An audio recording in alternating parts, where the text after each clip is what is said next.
Hi guys, my name is Lucia and today I want to talk about some makeup products that I have stopped buying. I made a video similar to this about 7 months ago. It was 5 makeup and beauty products I want to stop buying or I should stop buying. I will link that down below. I think I was wearing the same dress in that video. I wanted to kind of come back and reflect on what products I find myself not having bought for a long time. Products that I used to buy all the time that I then grew out of, and now it's something that I am never really looking to buy. I really don't buy all that much makeup. I have been on a no buy for maybe 9 or 10 weeks now. I will link the update for that down below. These are things that I have noticed. Like I said, I used to be very attracted to them, and I have just realized that my preferences have changed. I think only one of these products was something that I talked about in that last video. I have seen a lot of minimalists do these types of videos, like 5 things I stopped buying to minimize my collection and 10 things I stopped buying. I am not a minimalist. I am just really consciously aware all the time of my preferences and how they change and what I am putting my money into, and I challenge you to look in your collection and see, is there anything that you've been buying because it's something you used to want or something you used to love, but that you don't in actuality really want to spend money on anymore. So without further ado, let's get right on into it. When I was writing this list, the first thing that came to mind was single shadows. And when I wrote down single shadows, I was thinking of single shadows in these types of forms, in their own pot. These are 2 things I got for free from Ulta for my birthday, which was January 1st. I've actually really been enjoying these, but these are the only single shadows in their own individual pot that I own. I also have this Z palette with a bunch of Colourpop single pressed shadows, and when I first wrote this down, I was like, oh, well, I don't buy these types of single shadows anymore, but I can't say the same for these types of single shadows. And then I realized, no, I don't buy these types of single shadows anymore. The last time I bought single shadows was right after the Icy Betch palette came out. I created an entire dupe of that palette and I made a video, and I really only did that for the purpose of the video. I have since decluttered really all of those shadows because I just don't wear green and blue, but I will link that video down below in case you're interested. However, for my own personal collection, I have not purchased single shadows in definitely at least 2 years. I bought this Z palette when Colourpop first released their single press shadows. A lot of these are the very original first ones that came out, and when I filled up this Z palette, I said, okay, I'm done. And since then, I have not purchased anything beyond the Coastal Scents ones. And I have kind of been thinking about why is that, and I realized that when it came to purchasing single shadows, the pressed single shadows in this form, it was very overwhelming, especially on the Colourpop website. I ended up with a lot of shadows that looked very similar. I have decluttered a bit and gotten it down to not ones that were identical, but I did have a couple where I'm like, why is this 2 different shadows? And something else that I realized was I was constantly looking for more singles to fill my Z palette, and this can get expensive. Each Colourpop pressed single shadow is $4 or $5. Granted, I did get a lot of them on sale, but when you add all that up, that is a lot more than an individual palette. Now, the plus side to single shadows is that you get to design it yourself, so when you're buying a palette, you might only like maybe half or 3/4 of the shades, where in this you like all of them. But I just found that it was too much searching. It was too much, which singles should I get next, and I need to find something to fill my collection. And I was so relieved once this palette was filled up because there was no room for me to shop anymore unless I bought another Z palette. Now, this is not to say that I will never again buy another Z palette. In fact, I made this palette right when warm tone shadows were in, right when orange was what everyone wanted, the Modern Renaissance was the most popular eyeshadow palette, and I wanted my own palette, kind of like the peach palette, which is why I have a lot of these shades. I wanted to duplicate that. Now I don't wear warm tones nearly as much as I wear cool tones, and I would kind of love to have a cool toned palette that I designed myself, but I don't need it. I have enough cool toned shadows in my collection. BH Cosmetics Zodiac palette is probably my favorite palette, and that has a lot of cool toned shadows. I just don't need to make another one, and it's something that I haven't purchased in a while, and I didn't even realize that it's something I haven't purchased because I love these shadows so much that I was holding on to the person years ago who used to buy all these, and I still definitely think this is a good investment, but it's definitely something I don't go to buy anymore. The next thing is something I have talked about a bit on my channel, and that is lip gloss. And I am so glad I don't purchase this anymore because lip gloss is one of those things that my fantasy self really wants. Hannah Louise Poston talks a lot about our fantasy self versus our real self. I've heard other people talk about this. I think it's a minimalism term that people use. It's like, what do you actually want and what do you think you want in your mind, your fantasy self? And lip gloss was definitely one of those things. Lip gloss is so pretty. It's so inviting. When you see it in the store, you want to pick it up, you want to buy it, but I never wore it.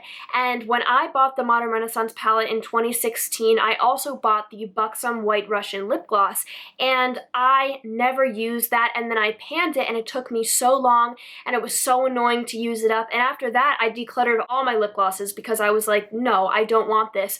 But then at the end of 2017, in my Makeup Empties video for that year, I will link that down below, I had mentioned that the Fenty Beauty lip gloss was really enticing me, and I really wanted it, and I really think I would have purchased it if it wasn't for one of you guys. One of you guys left a comment saying, Lucia, you don't like lip gloss. Why would you buy that lip gloss? It doesn't matter if that is the best lip gloss in the entire world, which it's not. You don't wear lip gloss. Why would you spend money on that? And I was like, you're so right. What am I thinking? I don't want lip gloss. I don't want to wear lip gloss. It's sticky and opaque and it's not the look that I go for. Part of me still, when I talk about that Fenty Beauty lip gloss, I'm like, ooh, I want that. I would wear that. But like, no, I wouldn't.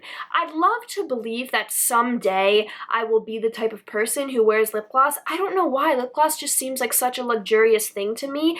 And honestly, I probably will buy it again at some point to see if my fantasy self has become a reality, but I am proud that I have not purchased lip gloss in what, like 2 years now. Next is something I talked about in that previous video, and that is eyeliners. My favorite piece of makeup used to be liquid eyeliner, in particular the Stila waterproof liquid eyeliner in either intense black or black, whatever the blackest shade was. When I was first getting into makeup, you never saw me without a cat eye flick, which is so weird because they look terrible on me. Terrible. I have sunken in eyes.